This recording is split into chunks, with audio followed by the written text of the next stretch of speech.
Senhoras, senhores, queridas irmãs, queridos irmãos espíritas, caros amigos e amigas que nos acompanham pela Web TV Mansão do Caminho, nossos votos de muita paz. Gostaríamos de reinformar que o professor Celestino é um dos melhores estudiosos do hebraico no Brasil. Ele já fez temporadas em Jerusalém, realiza excursões periódicas aos lugares em que viveu Jesus e é um espírita devotado. Ele é professor de hebraico na Universidade da Paraíba, como o Mário disse, porém o mais consolador é que ele aplica o Evangelho nos ensinamentos da doutrina espírita, procurando comprovar que entre o espiritismo e o cristianismo não há nenhuma divergência.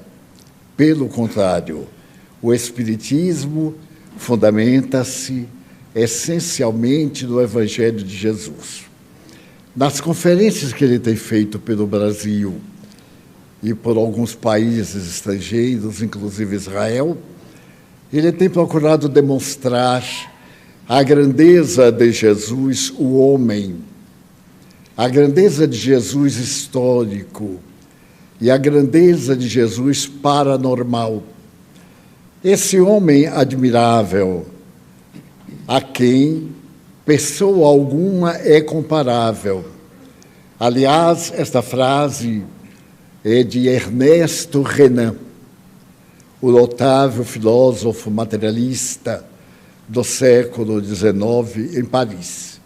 Renan era ateu por formação cultural. Até o dia em que ele leu a vida de Jesus, não nas traduções. Originalmente ele leu em grego e se fascinou a ponto de dizer: nenhum homem é semelhante a esse homem. E mais adiante, numa outra frase, ao fazer a aula inaugural do Collège de France, em Paris, ele teve a ocasião de dizer que Jesus era um homem incomparável. Então, essa visão de Renan está perfeitamente enquadrada no trabalho do Severino. Nós o conhecemos há mais de 40 anos. Não apenas a sua fidelidade doutrinária, mas o seu caráter moral. Allan Kardec disse com propriedade: conhece-se o verdadeiro espírita pela sua transformação moral, pelo esforço que empreende hoje para ser melhor do que ontem e amanhã melhor do que hoje. É que vale dizer que o indivíduo que adota a conduta espírita cristã é alguém em contínuo aperfeiçoamento moral, capaz de lances de alta significação de renúncia, de abnegação e de prosperidade para a criatura humana. Na última vez que estivemos juntos, eu lhe pedi para que viesse passar uns dias conosco e abrir espaço para algumas traduções do Evangelho que são adulteradas. Muitos de nós lemos traduções imperfeitas, porque do aramaico, que era o dialeto que Jesus falava, foi traduzido primeiro para o grego, depois para o latim, depois para as línguas neolatinas. E como era um trabalho de cópia, eram os copistas, muitas vezes eles colocavam pontuação onde não tinha e alterava profundamente o conteúdo da mensagem. E nós recebemos das tradições católica e mais tarde protestante textos absolutamente deformados. Vamos, por exemplo, citar um que é muito popular. Eu sou o caminho, a verdade e a vida. É o que nós encontramos na Bíblia de Jerusalém. Em realidade, ele não disse isso. Ele disse algo parecido com isso. Eu sou o caminho da verdade, da vida. Quer dizer, o caminho de Deus. Ele não era Deus, porque ele disse que era filho do homem, era filho de Deus. E se ele disser que ele é o caminho, ele está dizendo que é Deus. E isso deu origem à Santíssima Trindade. Deus Pai, Deus Filho, Deus Espírito Santo. A Santíssima Trindade é uma herança do hinduísmo. Shiva, a deusa, ela tem duas faces, ela não tem costas, e representa as 3 linhas básicas do pensamento humano na Índia. Quando o cristianismo se romanizou, porque o que nós temos não é a doutrina cristã, é a doutrina cristã na visão romana. E por isso, notem que o nome é Igreja Romana, principalmente Igreja Católica Romana. A palavra católica significa universal. Ela não é universal. Ela tem 1 bilhão de pessoas, mas a Terra tem 8 bilhões e 200 milhões de pessoas. Não é, portanto, a maior religião do mundo. É uma religião do Ocidente. Praticamente no Oriente tem igrejas. Está havendo uma doutrinação. Em alguns países árabes é proibido totalmente. Em alguns países hebraicos é tolerada, mas não é aceita. Então, a igreja, no período medieval, que praticamente governava o mundo ocidental, desde o ano 384, quando o mundo foi dividido em Oriente e Ocidente.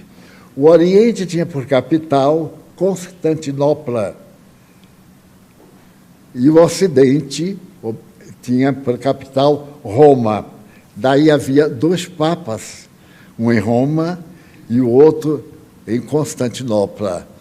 O de Constantinopla regrediu. E a doutrina de Lutero, ou melhor, a doutrina da tradição árabe, proliferou melhor, com mais rapidez, nesta área, como na antiga Arábia, que tinha uma tradição religiosa muito específica. Então, nós que fomos, eu fui católico, e aqueles que são católicos, desconhecemos realmente a Bíblia, porque os livros que lemos, as traduções, são defeituosas a propósito. Aliás, é considerado pela Igreja Católica Apostólica Romana a Bíblia de Jerusalém, que é uma tradução quase perfeita, diretamente do grego, sem passar pelas conjunturas de outros idiomas que foram deformando.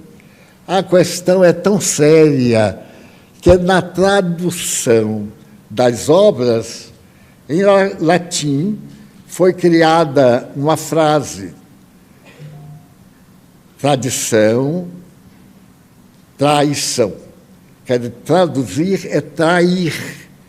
Como no outro idioma não tem exatamente a mesma palavra, os tradutores colocam palavras semelhantes, mas cujo texto é diferente. E de diferença em diferença, através das traduções contínuas, nós perdemos quase as palavras de Jesus. Vieram os Espíritos e repetiram algumas delas que eram adulteradas. Aqueles que conhecem o hebraico, naturalmente têm mais facilidade. Eu me correspondo com uma amiga espírita de Jerusalém. Ela esteve muito tempo no Brasil e aprendeu a língua portuguesa. Aliás, ela fala os 6 idiomas muito bem. É uma intelectual. E nós ficamos trocando correspondência e ela me dizendo das barbaridades que a igreja, através do tempo, quando eu digo a igreja, não é a instituição, são aqueles que éramos da igreja, adaptávamos aos nossos interesses. E como era a humanidade analfabeta, os copistas colocavam o que queriam e ninguém conferia. E todo mundo queria uma cópia do Evangelho. Os conventos faziam as cópias, tinham grupos enormes de copistas, de acordo com a função econômica, podia fazer a Bíblia simples ou a decorada, como nós temos Bíblias que hoje valem R$1 milhão, por causa das iluminúrias, do ouro, dos desenhos, das pinturas, com que se adornavam o órgão sagrado para oferecer aos papas, aos reis, às pessoas de grande gabarito. E o Celestino é um grande estudioso. Eu, por exemplo, tinha algumas frases que eu colocava em banho-maria. Eu lia, aceitava, mas não acreditava, porque não tinha lógica. Por exemplo, e aquele que não acreditar em mim, não acredita no Pai Celestial. Muita gente acredita em Deus e não acredita em Jesus. É muito fácil termos um teísta que não é cristão.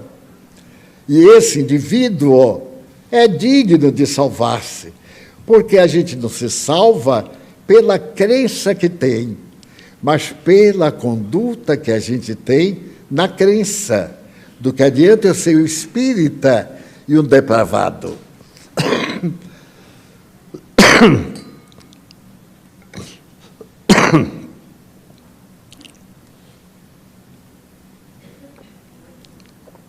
Do que adianta eu ser espírita, fazer palestras aqui, ou em casa, ou em qualquer lugar, e não seguir os ensinamentos que o Espiritismo nos dá.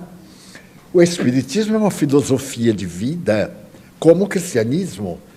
É uma forma de dizer, proceda bem. As regras do proceder bem são essas. Mas cada um que traduz um livro, adapta o livro ao seu pensamento, ou traduz propositalmente da sua forma. Quando eu publiquei um livro, há uns 60 anos, eu fui ler, e o livro era editado por uma instituição espírita. E, de repente, eu vi um erro gravíssimo. Quando, naquela época, compuseram o livro, um desvio do pensamento, o copista colocou a palavra. Então, dizia, por exemplo, assim, o Espiritismo tem os seus 3 aspectos: ciência, religião e filologia. Ora, filologia é o estudo da filosofia. O Espiritismo não é uma filologia, é uma filosofia. Parece sem importância, mas a importância é muito grande. Mais tarde, eu peguei um outro livro meu, psicografado por mim, e abri casualmente. E meus olhos bateram num erro clássico. Então, estava, por exemplo, assim, tal, e Maria, mãe de Deus. Nós não aceitamos que Maria seja mãe de Deus, ela não pode ser mãe de Deus e filha de Deus. Isso é um rolo. Ser mãe e ser virgem antes, durante e depois do parto. É outra coisa anticientífica. Se ele, por exemplo, fez essa declaração e é assim, ele então não tem mérito nenhum, porque ele não foi homem, ele foi um parecido a um homem. Na Bíblia, nós temos um exemplo do que se chama corpo fluídico. Não é um corpo carnal, é um corpo de energias que a carne elimina. Então, nós encontramos, por exemplo, o caso do homem que teria ficado 3 dias no ventre da baleia. Veja que fantasia bonita. Eu quero saber se alguém acredita. Se acreditar, eu vou ficar de mal, porque não é possível. Então, o profeta estava na praia e uma baleia veio, engoliu. Mas engoliu inteirinho. Aí ele foi para o estômago, ficou ali direitinho, e a baleia para cima e para baixo, com o profeta lá dentro, até que ela se cansou, chegou na praia, pum, botou para fora. E ele saiu vivo, e naturalmente com fome, porque ele não ia comer peixe, que a baleia comia peixe. Ele não ia beber água do mar, que a baleia bebia água do mar. É uma lenda, é uma ficção. E então é uma realidade fruto da imaginação. Sabe como essa história, se disser eu sou protestante, ele manda me matar. Porque ele é a letra, mas a letra aí está errada. Havia um baleeiro, um navio de baleias, para poder tirar o óleo da baleia, que não havia cimento na época. E as construções ou eram por equilíbrio das facetas, ou era feita com óleo de baleia, até o século XIX. E é uma liga notável, então tinha um baleeiro. E o profeta ficou nesse baleeiro, que era um navio que trabalhava na pesca de baleia. E ficou 3 dias ali, levando ao povo a mensagem. Mas alguém disse, não, ele ficou lá dentro do organismo da baleia. Se alguém disser aqui que acredita, ou você está falando baixinho, os guias estão ouvindo. E a pessoa vai para uma baleia quando desencarnar. Quer dizer, são ingenuidades que a gente aceita. Eu acho tão interessante. Muita coisa, porque eu fui católico. Então eu aceitava, estava escrito. Mas só que depois que eu passei a escrever livro, já quase 280, eu fiquei com a mão de caldo, era do tempo de lápis, escrever a lápis, depois ler, datilografar, revisar, mandar imprimir, revisar, e antes de imprimir, revisar.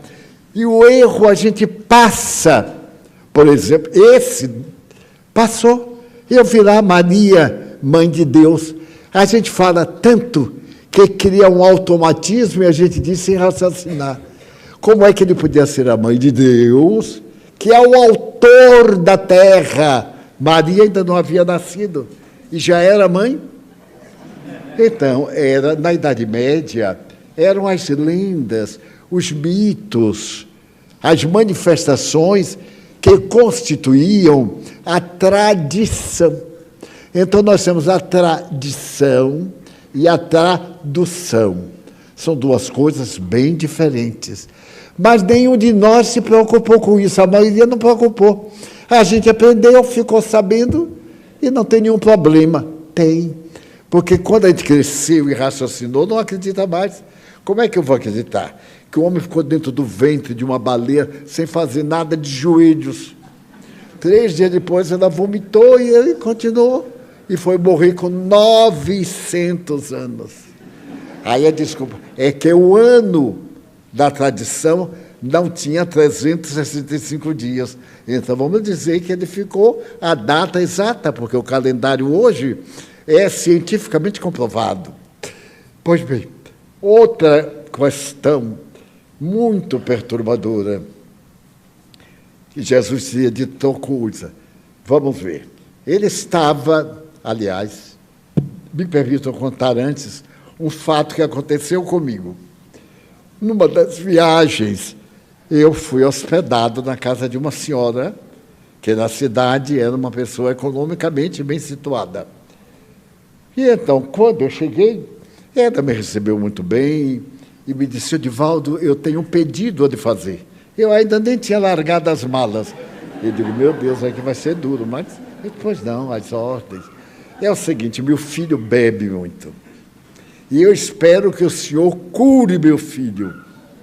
Quer dizer, já ia pagar a hospedagem antes de tudo, né? Curar um ébrio, quanto mais. Não é brincadeira, mas vai lá. Eu então assim, pois não, o que é que o senhor desejava que eu fizesse? É que ele bebe muito e eu já fiz de tudo. Não consegui nada. Ele não mudou nada. Ele tem sempre uma resposta pronta. Quando ele chegar, então o senhor diz que ele não deve beber, etc. Ele disse: não é assim. Isso não é um milagre, ele vai chegando, eu boto a mão e já sai correndo. Não. Eu tenho que ser apresentado, ficar amigo dele, conversarmos, e talvez eu fale ou não fale. Se a senhora me autorizar a dizer que a senhora me falou, porque a criatura humana é muito curiosa, ela me falou, mas ia dar ideia a ele que eu adivinhei quando cheguei. Notaram a sutileza? E aí eu caía nessa, e ela via que eu era um mentiroso. É preciso a vigilância de 20 olhos, 2 não basta. Mas bem, mas eu já estou em macaco velho. Muito bem. Então eu tentei dissuadir, ela disse: mas o senhor me faz esse favor, que ele não beba mais. Não me custa, para mim é indiferente que ele beba ou não beba. Agora eu vou dizer que a senhora é muito preocupada, porque ele bebendo, aí eu posso apresentar uma tese, mas porque a senhora me mandou. E precisa, eu digo, então eu vou, como é que eu vou saber que ele bebe? Mas os guias lhe dizem, mas ainda não me disseram.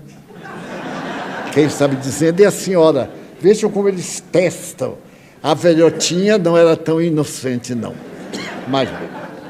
E por fim discutimos. Mal eu entrei, ainda estava com a mala na mão. Aí eu disse: olha, eu vou pedir licença à senhora para descansar um pouco, porque eu vim de São Paulo, são 450 quilômetros de estrada, com poeira, não tem esse conforto. Se abrisse aquele quebra-vento, entrava até a mata. Se fechasse, ninguém aguentava o calor. Era uma beleza, mas bem. Então eu me deitei. Mal eu fui relaxando, ela me chamou: Edivaldo, meu filho já chegou. Eu disse: meu Deus. Pois não, levantei. Eu estava de pijama. E disse: olha, me desculpe, mas eu ia me deitar. E sua mãe me falou tanto sobre você que eu quero ter o prazer de conhecê-lo e de convidá-lo para assistir a minha palestra da noite de hoje. Eu disse: não vou. Eu disse: não, mas para ter uma ideia, não me interessa. Eu não acredito em Jesus. Eu digo: pois é. Eu tenho uma visão de Jesus. Tudo que eu falava, ele... E ele foi, no fim, ele é que ia me dar um conselho, porque ele me botou numa situação que eu não tinha aceito. Por fim, eu disse assim: pois é, meu filho, você vê que a gente tem hábitos que não devia. Por exemplo, beber. Quanto jovem está jogando fora a sua vida? No seu caso, e olhei bem para ele para ele ficar com vergonha e não me dizer nada. Ele ficou me olhando e eu para ele assim, não pestanejava, porque se eu pestanejasse, ele dava a resposta. Aí eu digo assim: não é, você é tão jovem, não está até viciado, não deve, meu filho, e tal. Ele disse: olha, o senhor é honesto comigo, eu vou ser com o senhor. Sabe por que eu não dou importância? Porque Jesus também bebia. Eu disse: mas se bebia, a Bíblia não diz, diz, senhor, o Evangelho diz que ele estava numa reunião, e então chegaram pessoas e disseram: tua mãe e teu pai e teus irmãos estão aí fora. E ele estava tão bêbado que perguntou: quem é minha mãe? Quem é meu pai? senão aqueles que me seguem. Já viu que pau ele tomou? Eu disse, meu Deus. Ele disse, não foi exatamente assim. Ele disse, foi. Está lá na Bíblia. Eu disse, você quer deitar um pouquinho comigo? Porque eu não aguento mais. Eu ia de noite fazer uma conferência numa cidade culta. Tinha que fazer um tema mais ou menos trabalhado. E fui para a cama, renovando que Jesus de vez em quando... Quem é que pode com gente? Não pode. Então, quando eu levantei, me vesti, quando preparei, disse, está bem vestido para falar sobre aquele bêbado. Eu até pensei que ele estava falando sobre alguém do futuro, assim, aquele que também toma suas coisinhas devagarzinho e rege uma nação. Jesus rege o universo, o nosso sistema solar. Mas para ver como tem coisas. No dia seguinte, de manhã, eu peguei em jejum. Quando eu saí, ele... Hoje você está sóbrio. Com a minha... Eu era mais velho que ele. Agora sente aí que você vai ouvir. E disse ela, traga um café amargo, que era para mim. Porque ele vai ver agora. Aí botei Jesus sóbrio, botei ele bêbado. Eu sei que eu resolvi de tal forma que o rapaz resolveu ler o Evangelho. Portanto, ninguém veio me dizer que Jesus bebia, porque eu tenho a resposta. Então, nós acreditamos numa porção de infantilidades, a hóstia consagrada. Então, eu era sacristão, e o meu pastor, eu estive em Feira de Santana, na quarta-feira, minha cidade natal, lembrei muito do meu pastor, referi-me a ele na conferência, e etc. Me dizia assim, se você mastigar a hóstia, ela sai sangue. Eu tinha tanto medo, que na hora que eu estendia a língua, eu botava assim a mão para a dentadura não pegar na hóstia. É o corpo, eu vou citar o texto, é o corpo de Jesus tão real e perfeito como se encontra no céu. Não é nada. É uma pastinha. Eu aprendi a fazer com a maquininha e comia todo o resto, que ainda não foi abençoado.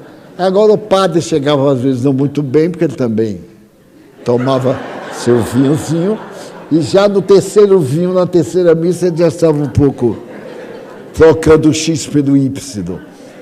Então nós, na hora do drama, não temos fé. Na hora que algo nos acontece, a gente busca Deus, é vazio.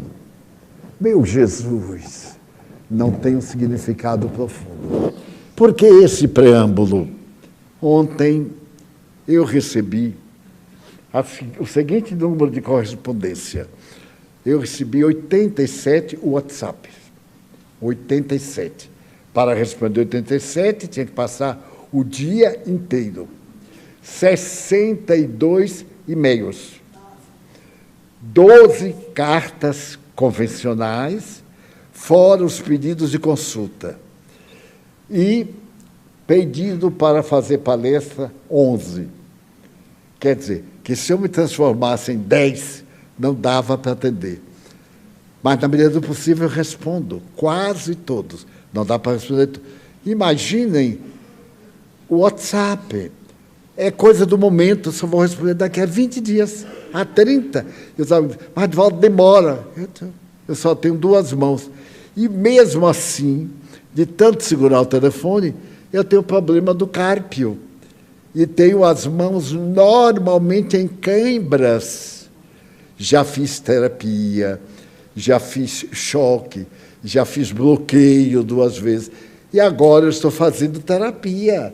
Estou chiquérrimo, 2 vezes por semana, eu empurro para lá, empurro para cá, para poder fazer o ajuste. Mas a pessoa olha para a gente e pensa que não tem nada. Aí eu queria ir lá para a gente conversar. Meu Deus, tem não sei quantos anos que eu não sei o que é conversar, porque não tem tempo. Eu estou conversando e uma tia vem, Divaldo, e chegou isso, chegou aquilo, tem uma pessoa na porta. Eu digo assim, deixa para lá. Ninguém digira emocionalmente. Joana de Ângeles me diz, quem faz o que pode, faz o máximo.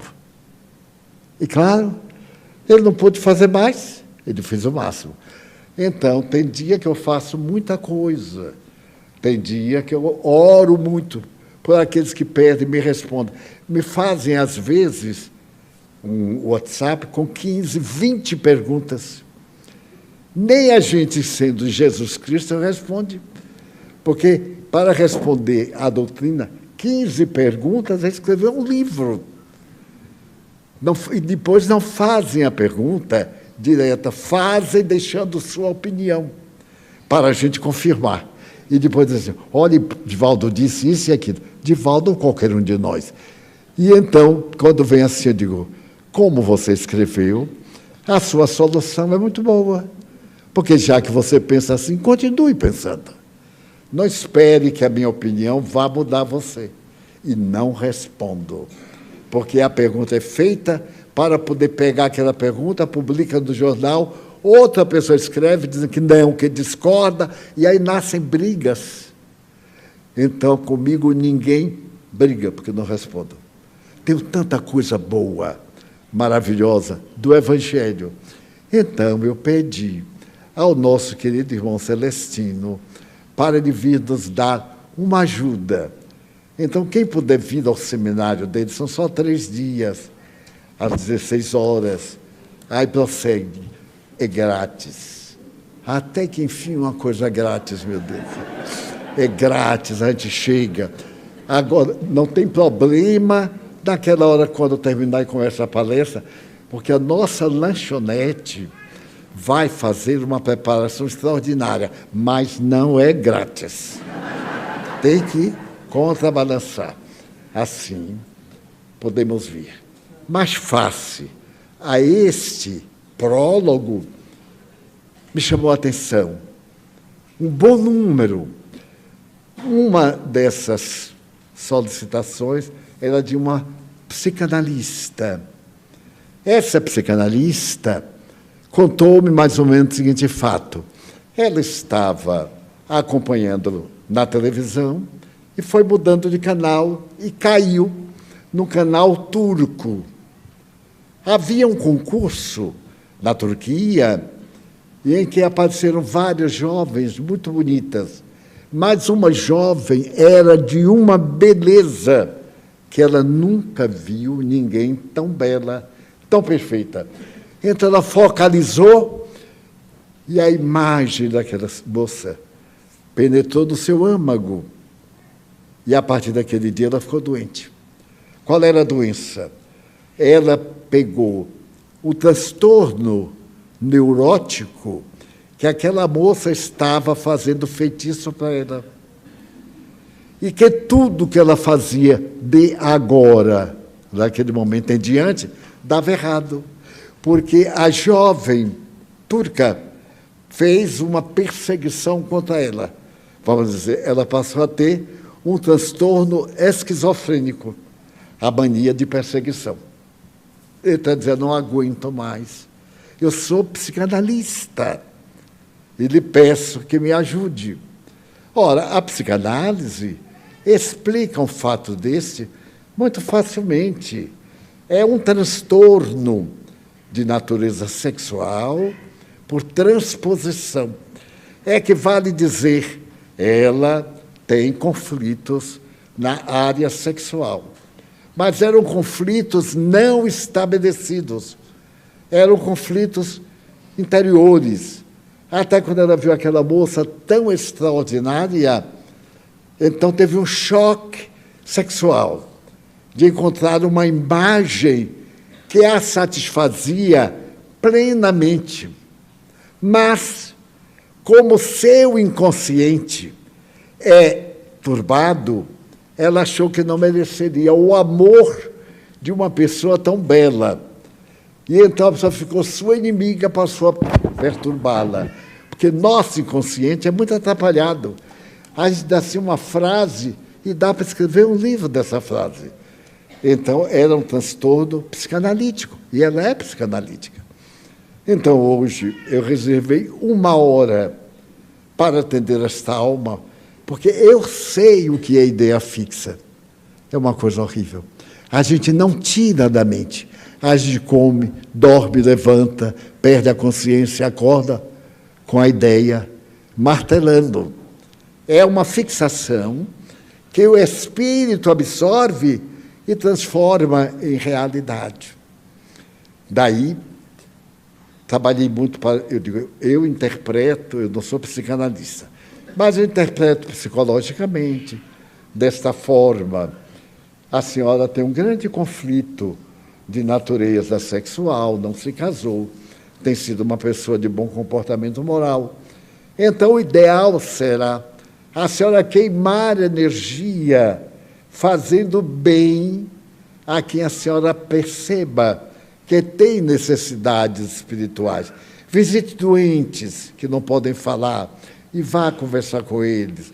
Leve pequenas histórias para ir jogando para fora as imagens de natureza do inconsciente, fazer a catarse, se ver livre. Depois, então, nós vamos trabalhar a consciência para a senhora ver que isso é um absurdo. Imagine a pessoa no Oriente perseguindo uma pessoa daqui, de uma cidade do nosso país. Tudo o que ela faz lá, eles sabem. Escrevi com muita paciência, orei. Agora, essa é a parte analítica, psicanalítica. Nesta fase, os espíritos maus passam a persegui-la. E aí surge uma obsessão.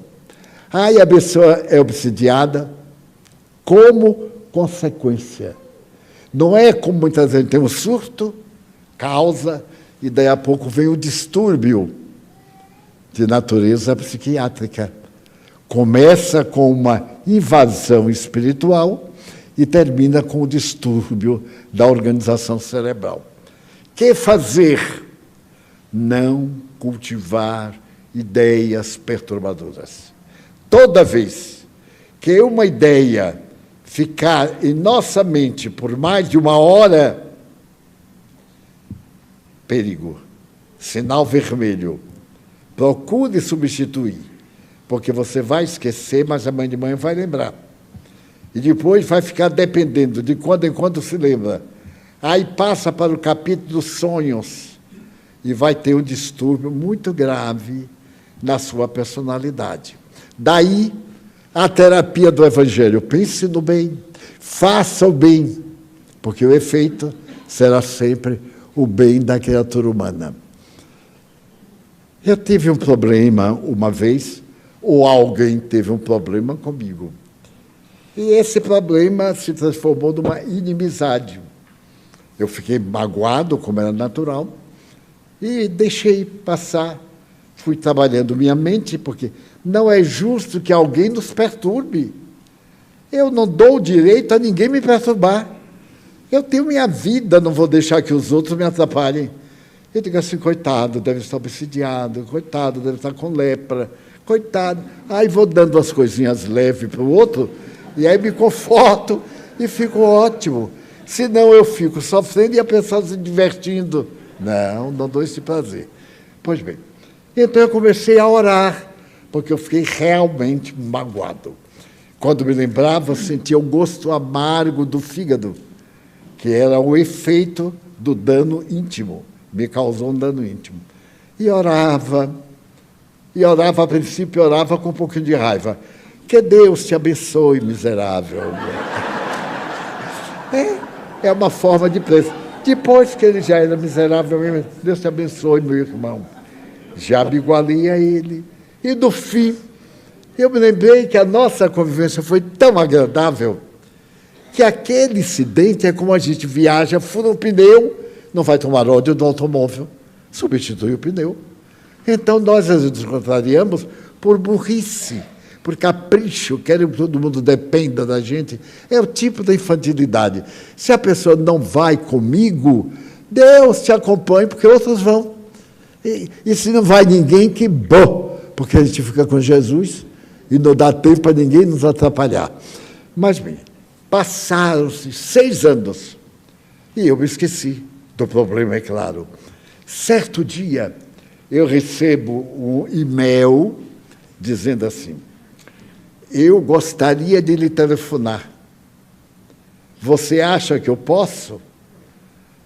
Eu então digo assim: vai começar tudo de novo, porque naturalmente a pessoa vai se queixar, mas é bom não ter inimigo. Então eu respondi: agradeço, profundamente sensibilizado. Você me perguntar que se pode escrever, eu nunca lhe impedi. Se você quiser me escrever, é um prazer. Estamos aqui para receber suas boas notícias e, naturalmente, acabarmos com o ressentimento. A pessoa estava sofrendo, porque passou aquela cólera e começou a ver quanta bobagem ele fez quando estava colérico. Quanta coisa a gente diz quando está com raiva. Eu já vi briga de casal, mas dá vontade de rir. Ela, a mulher é mais falante, na briga ela ganha porque fala mais, não é? O homem empurra assim, fala menos e fica com mais raiva. Então, normalmente a mulher diz assim: você vai ver, você não me valoriza, porque para você não sou coisa nenhuma. Ele não disse nada até aí, mas ela vai dizendo ele: é mesmo, é mesmo. E aí fica de mal. Quando ele chega de noite para o trabalho, ele vai preparar comida. Não sou escrava dele. Amanhã já dá uma ajeitadazinha. Depois de amanhã, 2 dias, já é perigo, hein? 3, aparece substituta. Cuidado, aguentem 2 dias e meio. Então, quando chega 3, ela está um doce. Olhe, meu bem, a comidinha que eu fiz para você. Né? Assim, aquela comida difícil, um omelete, um ovo estrelado, uma coisa muito difícil. E aí fazem as pazes. Mas o homem, que é sempre um anjo, coitado, não fica com raiva, não. Fica com verdadeiros segredos. Quando ela vem: meu bem, eu sou o seu bem agora, mas eu me lembro o que é que você disse, pensa que eu esqueci? Ah, não esqueci nada. Porque o homem assim é bom, coitado. Não esquece o mal que lhe fazem. Mas eu falei por falar. Pois nunca fale por falar. Se é para falar por falar, olhe bem para ele e diga assim: ai, se você pudesse ler meu pensamento. Já imaginou? Disse tudo. Porque daí vai perguntar: o que é que você pensa? Aí já ganhou a briga. Ele vai ficar agora louco para saber o que é. Porque homem não é curioso. Meus amigos homens me dizem: não somos curiosos, não. A minha mulher descobre e me conta o que é, não precisa ter curiosidade. É incrível. A mulher passa, vê ali um gato, chega, ei, bem, eu vi aquele gato. Diz: ah, sim. Tudo que ela vê, ela me conta. Tudo. Até o que não existe. Mas isso faz parte do coração feminino. Não pode haver nada melhor do que imaginação. E imaginação é que não falta ao coração feminino. Então, eu fui olhando a dor de uma pessoa que tem uma monoideia e que aquilo não sai, porque a mente realiza a construção de natureza psíquica e o corpo somatiza. É como, por exemplo, certas manias de doenças. Há muita gente que tem mania de doença. Hoje é o meu dia da dor de cabeça. A pessoa te acorda com dor de cabeça. Amanhã tem que ir ao médico. Depois de amanhã, aquele remédio que eu estava tomando para dor de cabeça me atacou o fígado. Aí eu vou ao médico que vai me dar um remédio para o fígado, mas que ataca a dor de cabeça. Então, é horrível. O ideal é: eu estou com dor de cabeça, vou tomar o remédio. Se ele não fez bem, não tome outro remédio. Consulte o médico. Porque você vai tomar o remédio que às vezes choca com aquele ou produz sequela com aquele que você tomou antes. E a gente não sabe. Porque nós, brasileiros, somos ótimos receitistas. Aí está dizendo assim, mas eu tomei uma topada. Ah, eu também já tomei. Eu então botei unguento de não sei o quê, eu botei óleo de rícino e fiquei bem. Aí a gente vai e bota óleo de rícino. Vocês precisam ver o número de remédio que o povo me dá e me traz. Olha, daquela tosse que você tem, eu tenho aqui um elixir que vovó tomava. Ela tossia e vovó tomava. Eu digo, imagine para esse infame me chamando de vovó. Porque é um paralelo infeliz. Eu digo assim, muito obrigado. Dou para o posto médico. Então, remédio, assim, essas mesinhas que a gente faz em casa, com leite de vaca, com leite de pacata, com leite de cobra, enfim, e fez, olhe, esta fórmula é secreta. Pior, eu nem pego no vidro para não me contaminar. E o número, eu devo ter recebido para a minha tosse uns 50 remédios. Mas eu sei que a minha tosse tem outra razão, tem outra gênese, tem outra psicogênese, assim, falar mais complicado, não é? E quando diz assim, você tossiu hoje. Eu sei. Porque a pessoa fala como se eu tossisse, mas não soubesse que eu tossi. É claro que eu sei que eu tossi, mas é meu karma. Graças a Deus. Só tenho esse karma. Depois do 10º, eu só tenho esse. Daí por diante. Então, são reminiscências reencarnatórias. Periodicamente, eu volto a ter uma crise, um surto. Eu então digo para o surto, está chegando, meu bem, mas até amanhã eu venço você. Passo a noite trabalhando o meu inconsciente, porque tudo que existe passa pela nossa mente. O cérebro não pensa. O cérebro é a máquina que registra o pensamento. E de onde vem o pensamento? Cósmico. A gente está aqui, daí a pouco chega uma ideia. Não foi o cérebro, foi a energia mental de que somos constituídos. Agora nos cabe decodificar o pensamento. Aí é o cérebro. As glândulas, os neurônios, vão derramando substâncias químicas tão fortes que algumas delas são mais fortes do que o ácido sulfúrico. Nós produzimos substâncias tóxicas que, se colocar numa peça de aço, perfura. É um laboratório extraordinário. Já viram a digestão? Estamos aqui, estamos pensando, quando terminar a reunião, vou chegar em casa, vou fazer um lanchezinho leve antes de dormir, comer assim uma carne de sertão, com mingau, com isso. E aí, imediatamente, a saliva. O estômago ouviu o pensamento e já se preparou para a digestão. Carne de sertão, se for da Paraíba, é muito sal e pouco tempo no sol. Então vai tanto disso, daquilo, e prepara. Mas quando ele chega em casa e vê uma fritada de camarão, com aquele cheirinho do camarão fresco, aqueles ovos estrelados em cima, aquele pãozinho torrado ao lado, a gente não quer, mas assim, que tentação horrível. Eu vou comer um pedacinho. Aí o estômago diz, que infame, tenho que desmanchar toda a solução por causa do tal do camarão. Desmancha aquela fórmula que está no estômago e prepara para o camarão. Aí então dá uma boa garfada. Ele diz assim, está bem cozido. E vai levando a boca. E diz assim, mas a última vez que eu comi camarão me fez mal. Aí joga para lá. E vai terminar tomando um caldinho. Agora está na moda. Um caldinho assim. Um caldinho de pé de porco, pé de galinha. Coisinha fraca, não é? O estômago é uma coisa fantástica. E a gente não nota.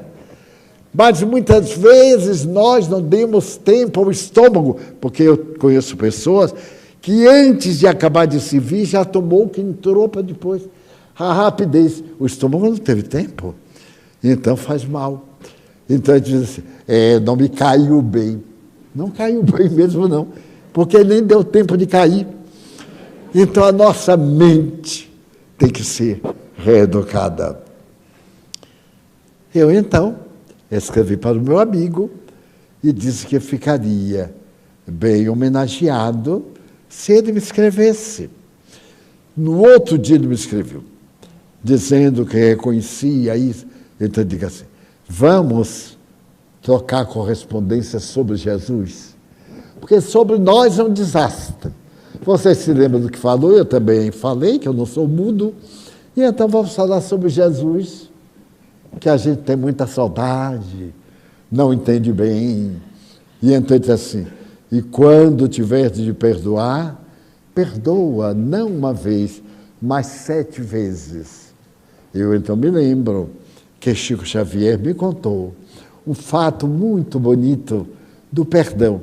Ele estava na fila quando uma senhora disse, seu Chico, eu quero lhe falar uma coisa, eu sou casada há 25 anos e meu marido bebe cachaça, dia sim, dia não. Eu não aguento mais. Eu então quero me divorciar. Eu estou cometendo um erro ou aguento? Chico disse assim, aguente, minha filha.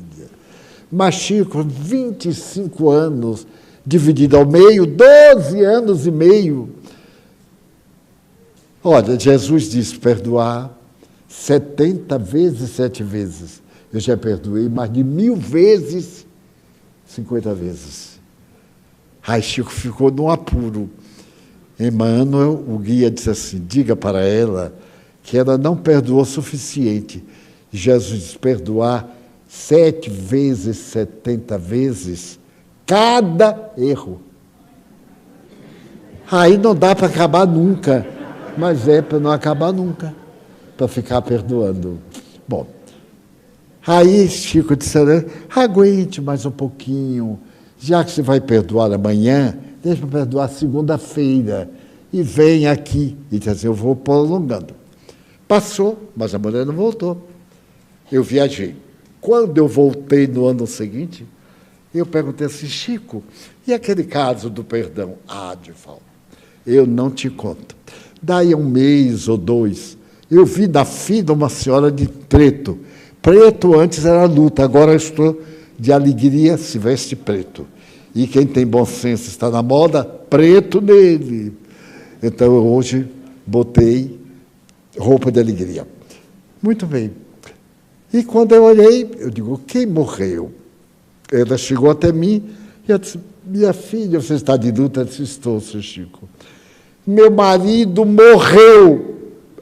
Chico disse, que coisa, hein? Você queria divorciar, está vendo? Se divorciasse, estaria com remorso. Ele disse, Chico, ele era assim, né? Mas era tão bonzinho. Quando ele estava bom, era uma beleza. Chico disse, quer ficar bom, Divaldo? Morra! Porque tudo, não, ele tinha uns defeitos, mas era tão bom. A gente já se viu livre daquele, né? Era tão bom. Então, eu comecei a pensar, por quê que nós carregamos tantas dores inúteis? Por que nós temos a mania do coitadinho? Alguém diz, eu estou sofrendo tanto. Coitado. Por que coitado? Eu tomei uma topada. Porque tem pé. Se não tivesse pé, não tomava topada. Então, agradeça a Deus. Eu já contei aqui uma do chinês. A mulher do chinês pediu a ele um casaco, porque o que ela usava estava muito ruim.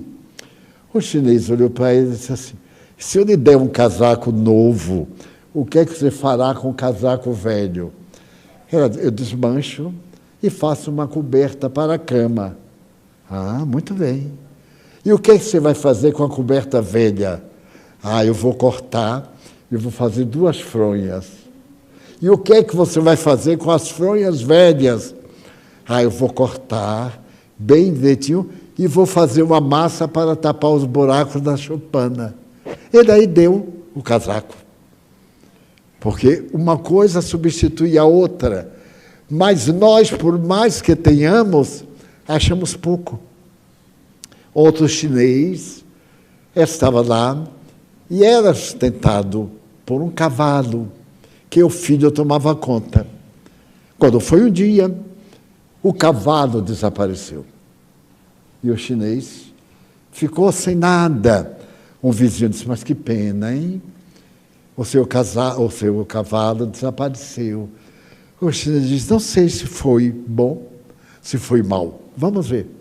No dia seguinte, o cavalo voltou, trazendo vários cavalos bravos. Ele viu, aí foi feliz. O filho dele foi amestrar os cavalos. E subindo no cavalo, o cavalo deu um coice, ele quebrou a perna. Aí o vizinho disse, que horror.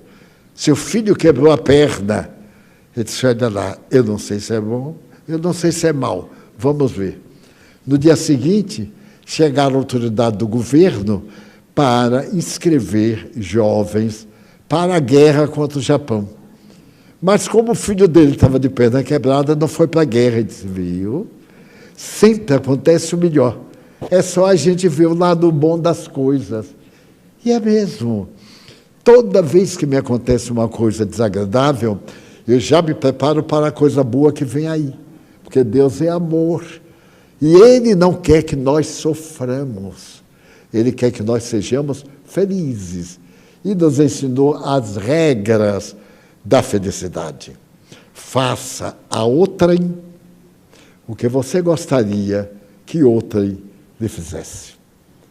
Então, nesses dias tumultuosos, de tanto desafio e de tanto conflito, tanta doença, saiamos das doenças psicossomáticas, isto é, que começam na mente e terminam infectando o corpo.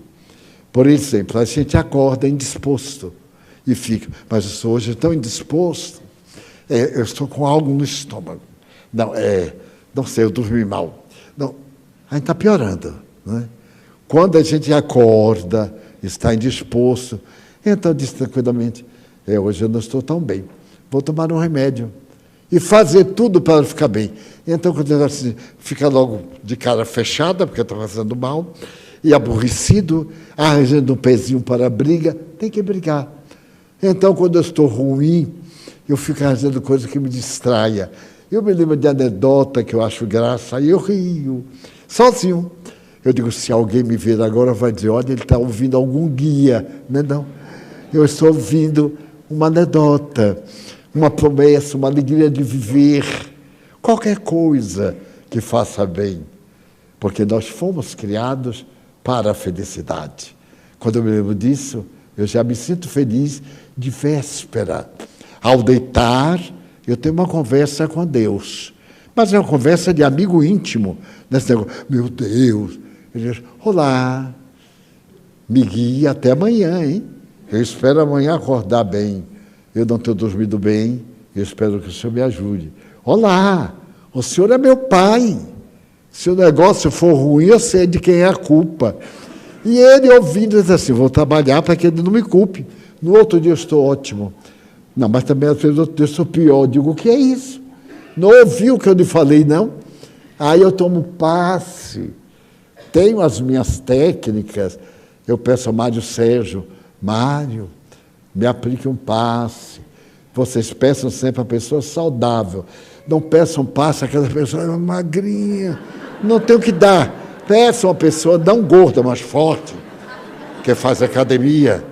Aí ele já chega para o passe no ritmo acadêmico, né? E a gente... Agora a gente vai àquela coisa magra. Não. Médio tem que ser um pouquinho gordinho para poder distribuir com seus irmãos. Então, a vida é a maior bênção que Deus nos proporciona. E nós, aqui adultos, podemos olhar para trás, quanta coisa boa já nos aconteceu. E a gente nem lembra. Às vezes, olhando fotografia antiga, quando uma pessoa chega para mim e diz assim, Seu Divaldo, eu posso tirar um retrato com o senhor? Eu digo, não. Porque retrato, quem fala é do século XVIII. Ainda está na fase do retrato. Mas se eu seguir assim, Seu Divaldo, eu posso dar uma fotografia? Eu digo, pode. Aí chega outro, Seu Divaldo, eu posso dar uma foto? Eu digo, legal. Seu Divaldo, vamos clicar. Legal. Olha que coisa maravilhosa. Uma fotografia. E eu sei lá o que é fotografia. Não sou desse tempo. Mas se alguém olha e fala assim, ei, velhote, vamos dar uma clicada. A gente já fica com o ar de fotografia. Pode bater. Deixa eu ver, porque o povo não deixa eu ver uma. Bate, vai. Vem cá, deixa eu ver. Porque também eu tenho meu gosto, tem dia que eu digo assim, bate outra, vai apagar essa.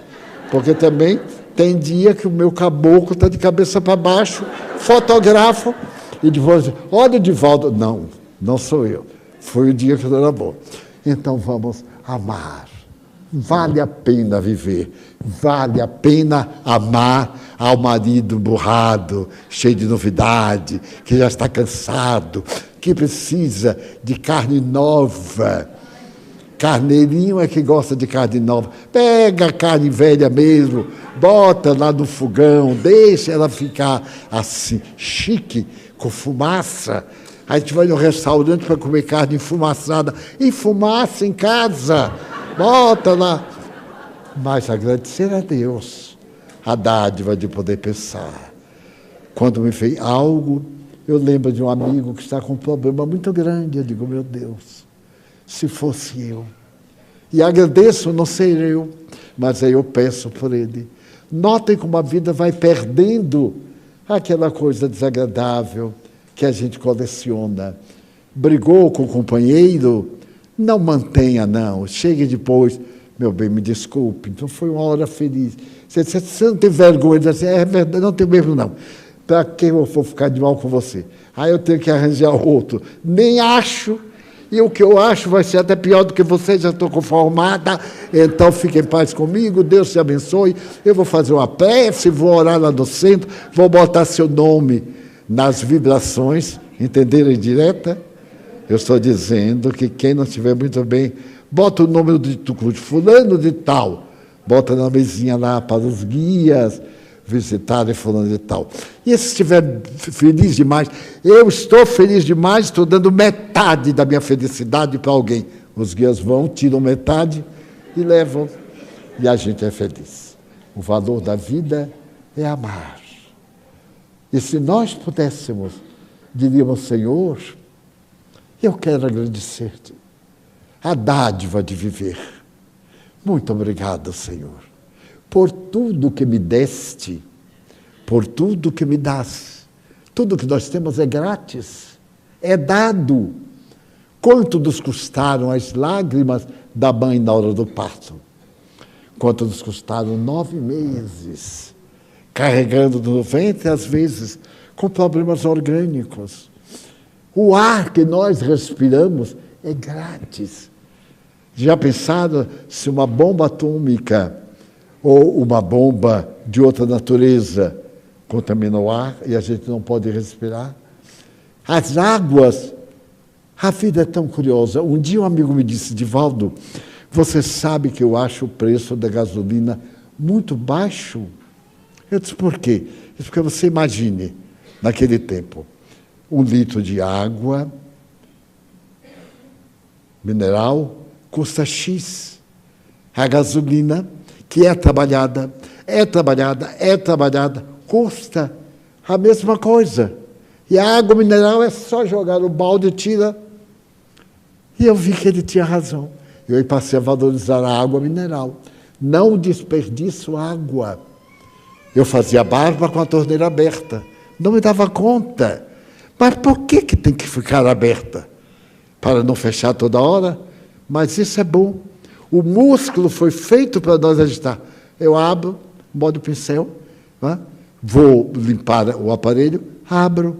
Então, às vezes, não gasto um copo com a barba bem cuidada. E, às vezes, a gente abre o banheiro, vai lá fora, o banheiro está aberto, vem cá dentro, vai, joga no carro, rindo. E a água faltando a milhões de pessoas. Então, a gente pode melhorar o mundo com pequenas coisas.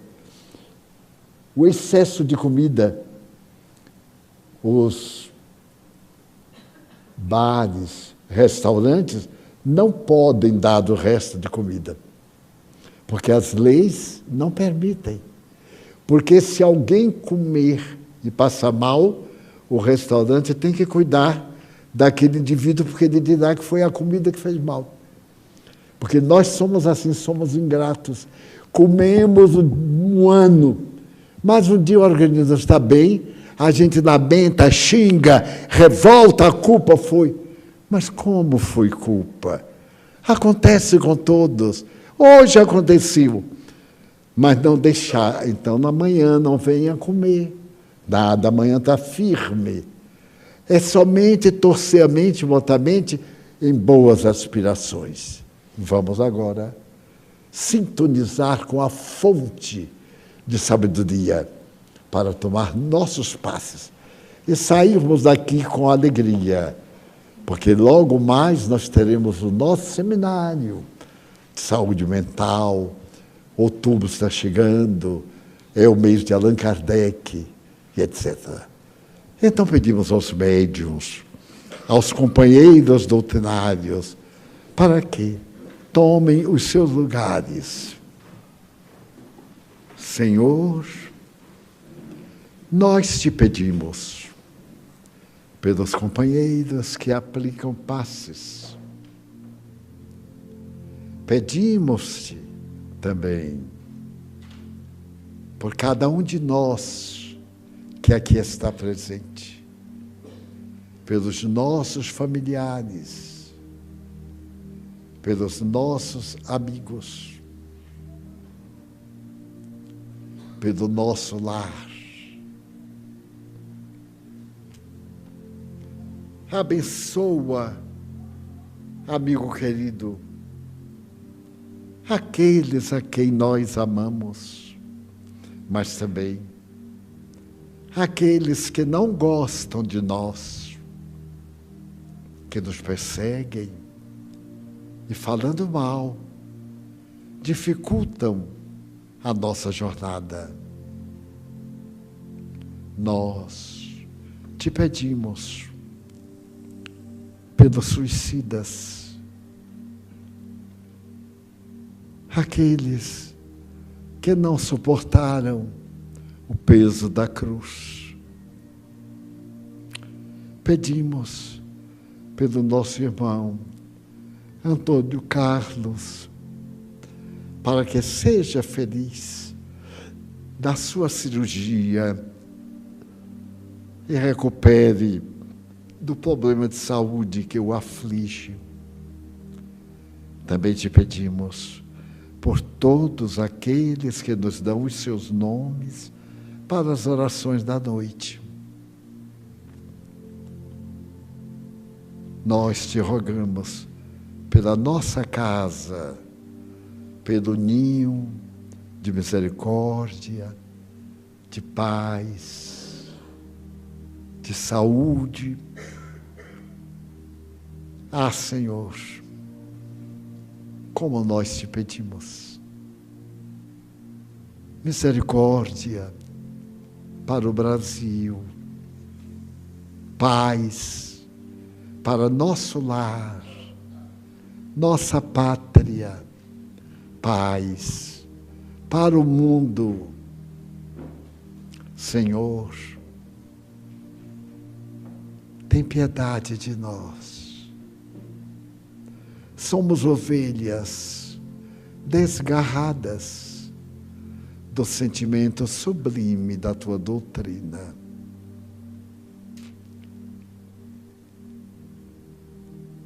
Em teu nome, Senhor Deus, em nome de Maria Santíssima, nossa Mãe, de Jesus, dos guias espirituais, para que abençoe nossa água e para que encerremos a nossa reunião, seguindo conosco.